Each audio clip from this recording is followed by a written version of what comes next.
L'herpès toucherait 12 millions de Français environ, bouche, organes génitaux, œil, les localisations sont variées. On voit ça tout de suite avec mes invités.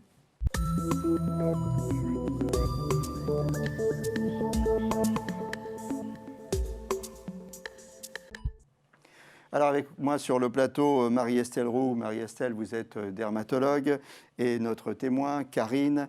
Karine, vous avez gentiment accepté de venir témoigner, nous parler de votre expérience de l'herpès.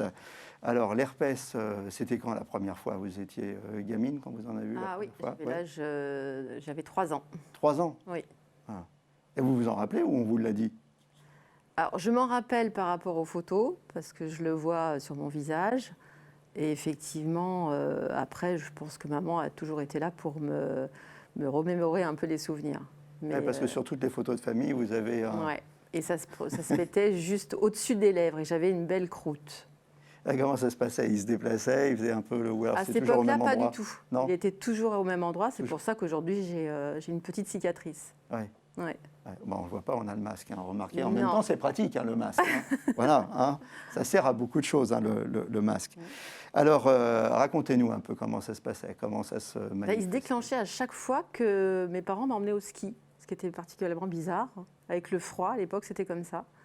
Et donc, maman me le soignait avec une crème. À l'époque, je ne sais pas du tout quelle était cette crème-là. Je pense qu'il n'y a pas beaucoup de soins.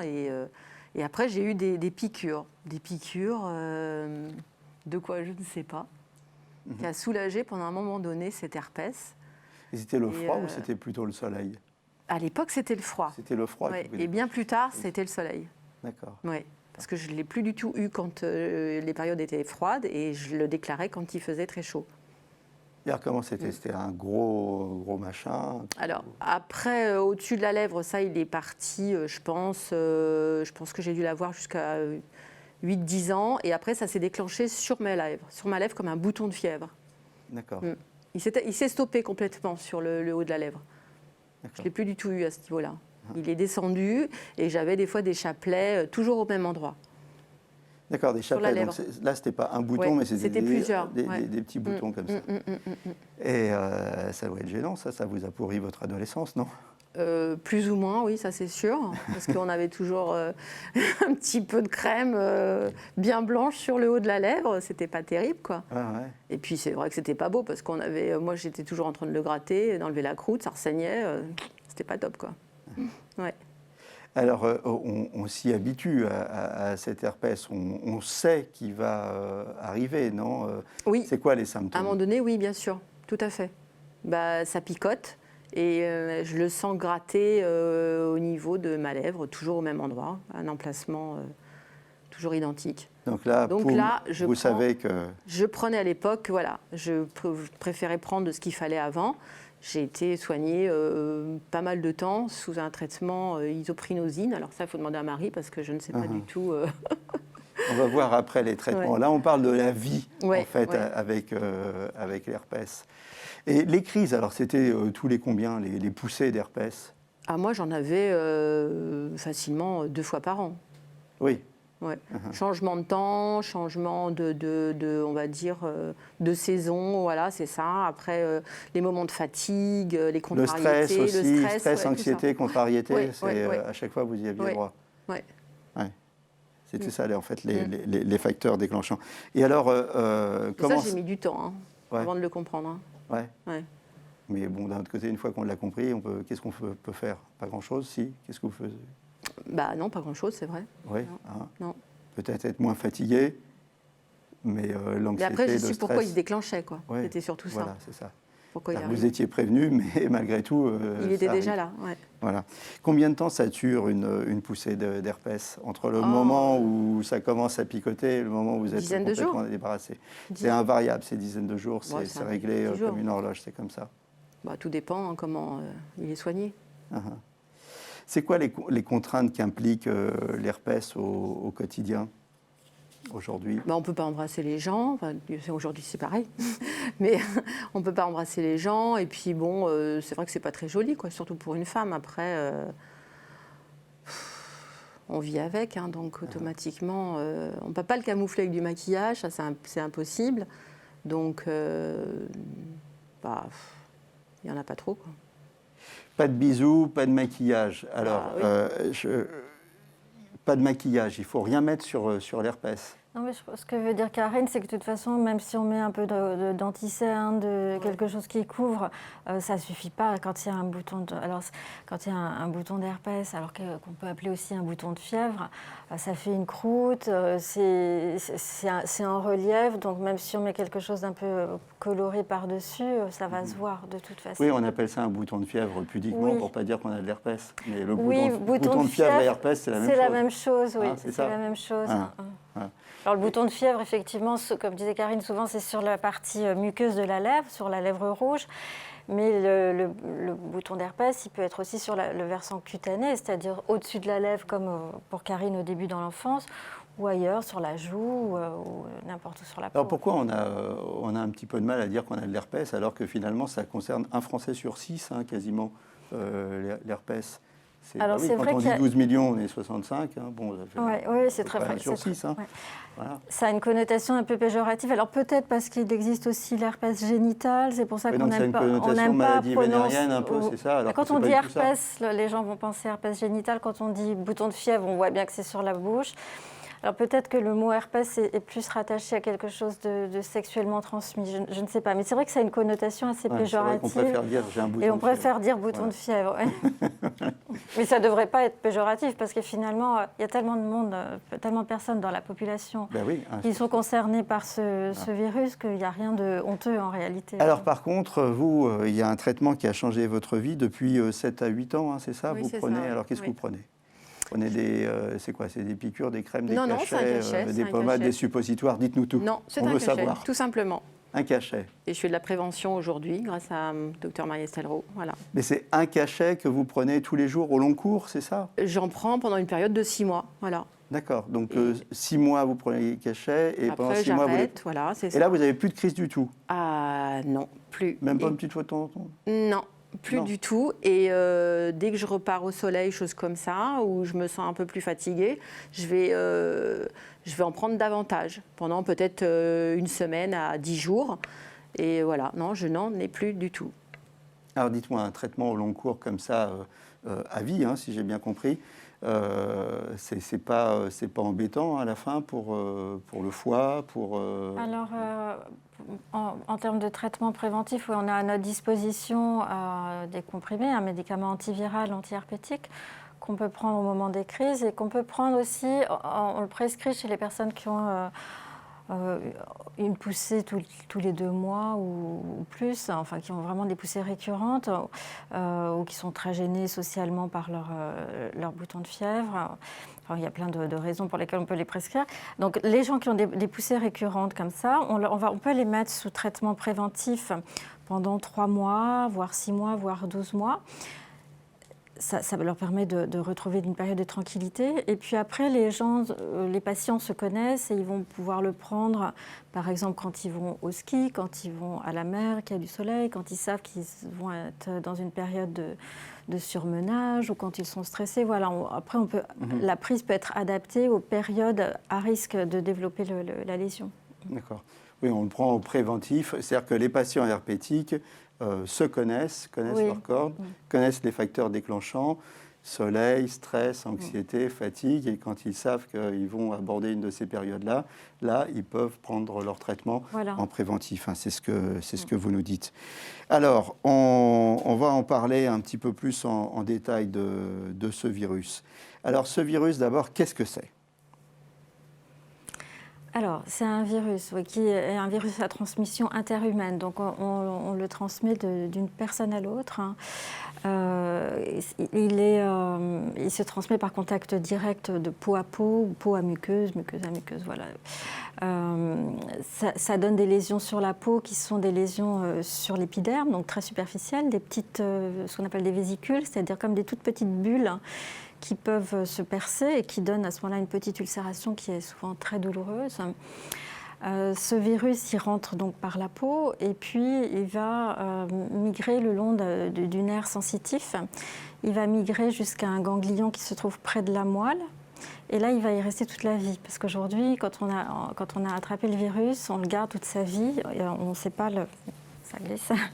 On n'a pas de médicaments qui peuvent toute sa vie. C'est-à-dire qu'au fur et à mesure qu'on va vieillir, on ne peut pas dire on aura moins de crises ou ça va se passer toute sa vie. Alors, toute sa vie, il est dans l'organisme. Il est dans ce ganglion qui est localisé près de la moelle. Mais ça ne veut pas dire qu'il va ressortir et qu'il va se manifester toute la vie. Effectivement, au fil des années, il a tendance à moins se manifester quand même. D'année en année, il reste dans ce ganglion, il en ressort moins. Alors, au moment des récurrences, quand le virus ressort, il va migrer le long des nerfs par lesquels il est allé se loger dans le ganglion. Et donc, il va toujours revenir sur le même territoire cutané que là où il s'est manifesté la première fois. C'est pour ça quand on en a... Il revient toujours sur le même territoire. Ça veut dire que quand on a de l'herpès labial, ça ne veut pas forcément dire qu'on aura de l'herpès génital et de l'herpès oculaire. Par exemple, vous avez que de l'herpès labial. Voilà, ça revient toujours. Pour Karine, c'était au-dessus de la lèvre et ça revient toujours dans le même territoire. Donc après, il a un petit peu bougé, il est descendu directement sur la lèvre, mais il n'est pas parti sur une autre zone de l'organisme. Alors, d'autres zones de l'organisme, justement, il y en a. L'herpès, il peut être aussi génital, il peut être aussi oculaire. On va regarder une première interview qui concerne l'herpès génital.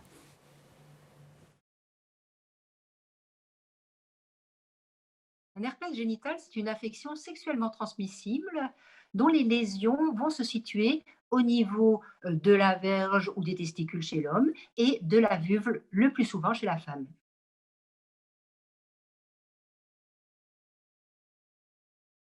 L'herpès génital est l'herpès virus simplex type 2. L'herpès au niveau de la bouche ou des yeux, c'est l'herpès type 1. Mais dans 30% des cas, lorsqu'il y a une liaison d'herpès au niveau génital, ça peut aussi être de l'herpès de type 1.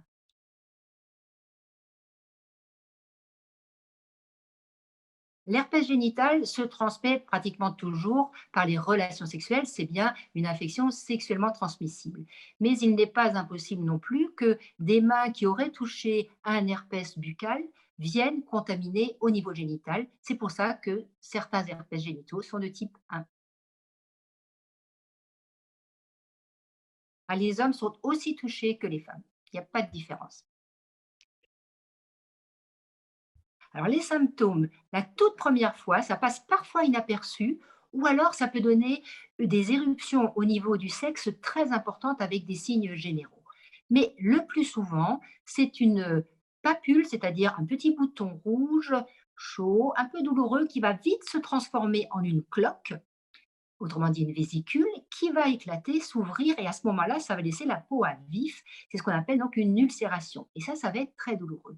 Malheureusement, cette lésion-là, une fois qu'on l'a eue, eh bien, le virus se mettant, on va dire, en veille dans un ganglion, à chaque fois qu'on aura du stress ou de la fatigue, eh bien, ce bouton-là va réapparaître régulièrement. Il guérit habituellement tout seul en 7 à 10 jours, mais si besoin, il y a un traitement, bien sûr.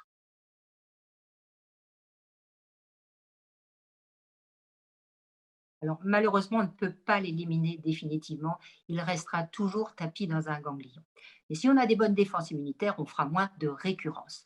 Le traitement fait appel à des médicaments antiviraux, c'est l'aciclovir ou le valacyclovir, qu'on prendra pendant 5 jours pour les récurrences.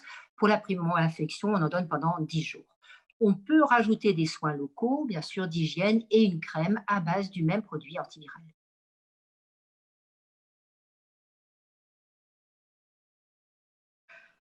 Alors, les rapports sexuels, quand il y a une lésion, une vésicule ou une ulcération, c'est impérativement avec un préservatif, puisque c'est là qu'on va être le plus contagieux.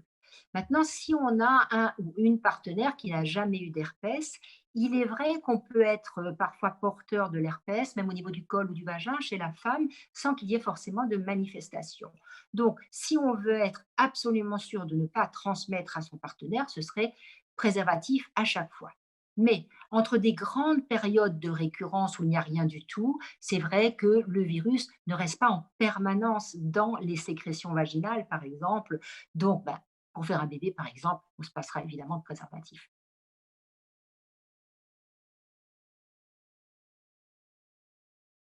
Alors, pendant la grossesse, on pourra traiter avec les antiviraux, on sait qu'on peut le faire en toute sécurité.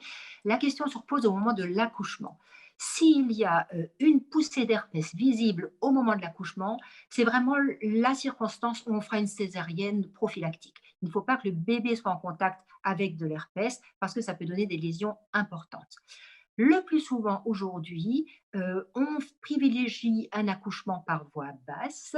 On fait un prélèvement avant, on regarde bien sûr s'il n'y a pas de vésicule en cours d'évolution. On fait donc un prélèvement, on accouche par voie basse et si besoin, dans certaines circonstances, on va donner un traitement à la maman et au bébé. Docteur Marie-Estelle Roux, on a vu donc cette interview sur l'herpès génital. Qu'est-ce qui se passe quand on a un herpès labial et qu'on a des rapports avec son ou sa partenaire? Est-ce que l'herpès labial, dans le cadre d'un cunnilingus par exemple, peut Oui. contaminer la personne et déboucher sur un herpès génital? Oui, dans les relations orogénitales, effectivement, il peut y avoir une transmission de la sphère orale à la sphère génitale, dans un sens comme dans l'autre, oui, tout à fait. Oui, donc il faut faire très très attention, Oui, en clair. tout à fait. Faut être rigoureux là-dessus. Le docteur parlait aussi des défenses immunitaires. Elle disait que plus on a des défenses immunitaires efficaces, donc en clair, on parlait des périodes de fatigue et d'anxiété tout à l'heure, donc plus on a des défenses immunitaires efficaces et moins on a de crises. Alors qu'est-ce qu'on fait pour booster ces défenses immunitaires? Oui, les défenses immunitaires, chez tout un chacun, elles sont très fluctuantes, effectivement. Elles baissent un petit peu quand on est fatigué ou stressé ou déprimé. Elles baissent un petit peu avec le soleil. Après, pour booster ces défenses immunitaires, il faut avoir une vie saine, équilibrée, bien dormir, manger des fruits, des légumes pour avoir des vitamines. Voilà, c'est la vie saine. Une vie saine, en sorte. Alors, moins connu, l'herpès labial, c'est vraiment, tout le monde le connaît, l'herpès génital, tout le monde a entendu parler, l'herpès oculaire. Et là, on est allé interroger un ophtalmologiste pour qu'il nous parle de l'herpès oculaire, qui, dans certains cas, peut être très très grave. On voit le reportage tout de suite.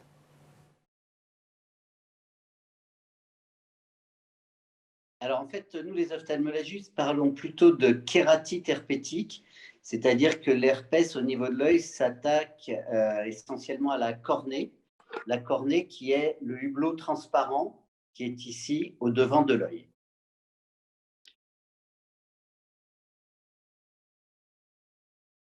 Alors tout à fait, c'est le virus HSV1 la plupart du temps, beaucoup plus rarement le virus HSV2 qui est le virus gynécologique. Mais les deux peuvent se retrouver au niveau de l'œil en sachant que le plus fréquent, c'est le HSV1 et que la plupart du temps, les patients qui ont une atteinte oculaire ont eu préalablement des poussées d'herpès labial.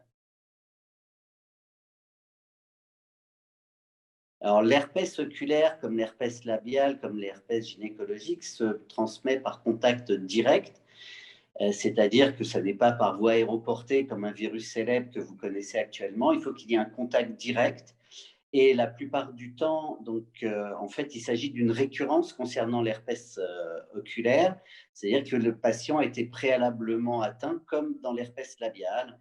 Et le plus souvent, c'est transmission d'abord avec une primo-infection, comme pour l'herpès labial. Mais il peut y avoir aussi un contact si on se frotte les yeux. Quand on a une atteinte oculaire et qu'on va toucher, par exemple, les yeux de quelqu'un d'autre, on peut le transmettre directement. Mais c'est quand même beaucoup plus rare. Alors, c'est une très bonne question parce que, effectivement, c'est ce qui permet aussi de différencier une simple conjonctivite d'une véritable kératite. La cornée est 20 fois plus innervée qu'une dent. Donc, vous comprenez que quand il y a un ulcère, puisque l'atteinte oculaire, la base, c'est ce qu'on appelle un ulcère cornéen, ça peut être très douloureux. Si l'ulcère est minime, la douleur peut être minime, mais en général, c'est douloureux. L'œil est rouge, mais en plus, il est douloureux.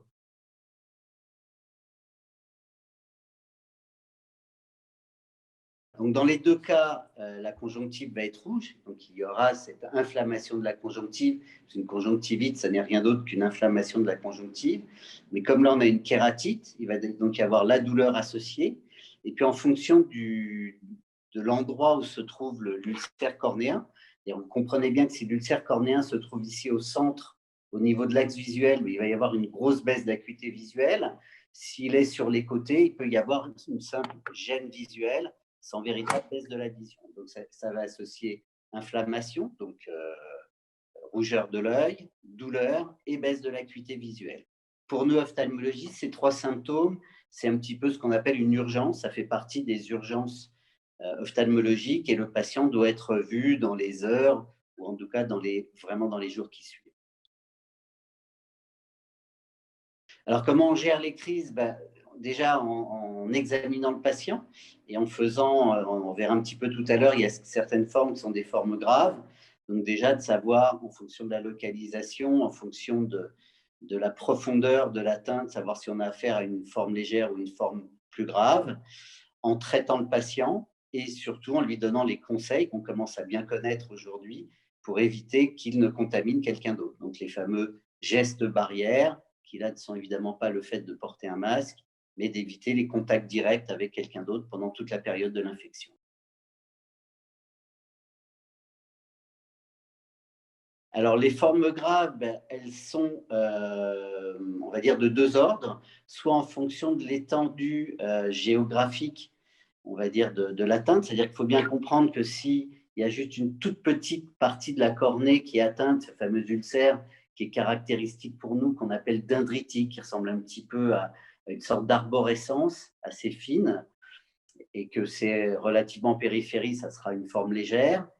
Si on a un ulcère qui est cette fois-ci beaucoup plus étendu géographiquement, ça peut être une atteinte plus grave et surtout où ça va devenir les atteintes vraiment plus graves qui nécessitent des traitements spécialisés, c'est lorsque l'atteinte est en profondeur, atteint les couches profondes de la cornée, voire une inflammation profonde aussi, c'est-à-dire que là on ne parlera plus de kératite herpétique mais d'uvéite, c'est-à-dire une atteinte du corps ciliaire, une inflammation profonde. Et là, évidemment, le pronostic est différent. Et le traitement est différent aussi.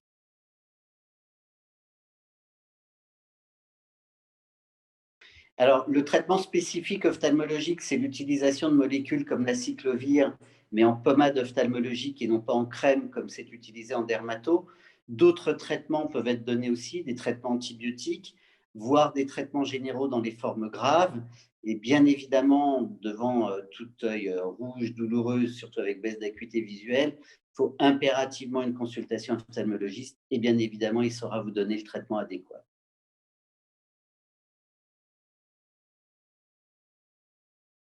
Comme pour tous les herpès, non. Donc malheureusement, vous savez, on parle beaucoup de vaccins pour les virus actuellement. Il n'y a pas de vaccin pour l'herpès oculaire comme pour tous les autres herpès. Et donc, les seuls traitements qu'on a actuellement, ce sont des traitements antiviraux. Par contre, on a des traitements antiviraux qui fonctionnent bien dans l'herpès, comme pour les autres herpès, avec des formes évidemment particulières pour l'œil, qui ont été développées pour l'œil. Alors, le docteur Thierry Bury parlait de l'aciclovir et de pommade, et il précisait bien que cette pommade qu'on retrouve en version dermato, ce n'est pas la même qu'on se met dans l'œil, même si c'est la même molécule. Oui, pas la même. On est bien d'accord. Oui, c'est vrai que sur la peau, on va mettre une crème, et c'est vrai que pour l'œil, ils utilisent une pommade ophtalmique qui est vraiment spécifique. Oui. Donc il ne faut pas, quand on a une crise d'herpès oculaire, en plus se mettre de l'aciclovir dans l'œil. Ça n'a rien arrangé du tout. Alors, est-ce que dans certains cas, ça peut être grave? On a vu que c'était dérangeant, l'herpès, mais est-ce que ça peut être grave parfois? Alors oui, donc il y a effectivement un impact psychologique qui est important, mais il y a des formes de gravité. Donc chez les personnes immunodéprimées, on en a parlé, on parlait de l'immunité, c'est vrai qu'il faut quand même avoir une immunité pour se défendre. Donc chez les personnes immunodéprimées, chez les personnes qui ont de l'eczéma, s'il y a un herpès qui se surajoute à un eczéma, l'herpès peut vraiment s'étaler sur toute la zone concernée par l'eczéma et ça peut donner des formes très graves. Donc ça c'est très... il faut faire très attention aux personnes qui souffrent d'eczéma, de ne pas les contaminer avec l'herpès. Il peut y avoir des formes graves. Alors chez les nouveau-nés, donc là ma consoeur gynécologue en a parlé. Donc l'herpès néonatal, qui serait quand le bébé est contaminé au moment de l'accouchement, il peut y avoir des formes graves. C'est très rare. Mais ça, ce sont les formes graves. Et puis Je vais vous aider. On arrive au terme de l'émission. On va donner quelques conseils. Voilà. La grossesse, on en a parlé tout à l'heure. Voilà, on en a parlé tout à l'heure. Quelques conseils de base. On arrive, il ne nous reste plus qu'une minute d'émission. On n'arrache pas les croûtes. Alors non, on n'arrache pas les croûtes parce que sinon le risque cicatriciel augmente effectivement. Voilà. On ne se met pas de produits alcoolisés sur la Non, bouche, puis ça fait pas de mal. maquillage, pas de choses comme ça. Des crèmes à base de cortisone. Non, c'est déconseillé, ça favorise la réplication virale. Ouais. Voilà, donc on n'utilise pas tout ça. Un dernier mot? Bah écoutez, moi, tout va bien pour moi. Tout va bien pour vous? Eh bien, c'est parfait, que ça continue. Non, mais c'est intéressant de savoir qu'on ne se débarrasse pas du virus, mais que grâce à ce traitement que vous prenez, qui est un traitement à la fois préventif et curatif, parce qu'on peut l'utiliser en pleine crise. Voilà, c'est ça. Mais en tout cas, grâce à ce traitement, on peut vivre débarrassé des signes visibles, en tout cas, de l'herpès. Merci à toutes les deux d'être passées sur le plateau de Capital Santé. Je vous dis à bientôt pour un nouveau numéro. Et d'ici là, portez-vous bien.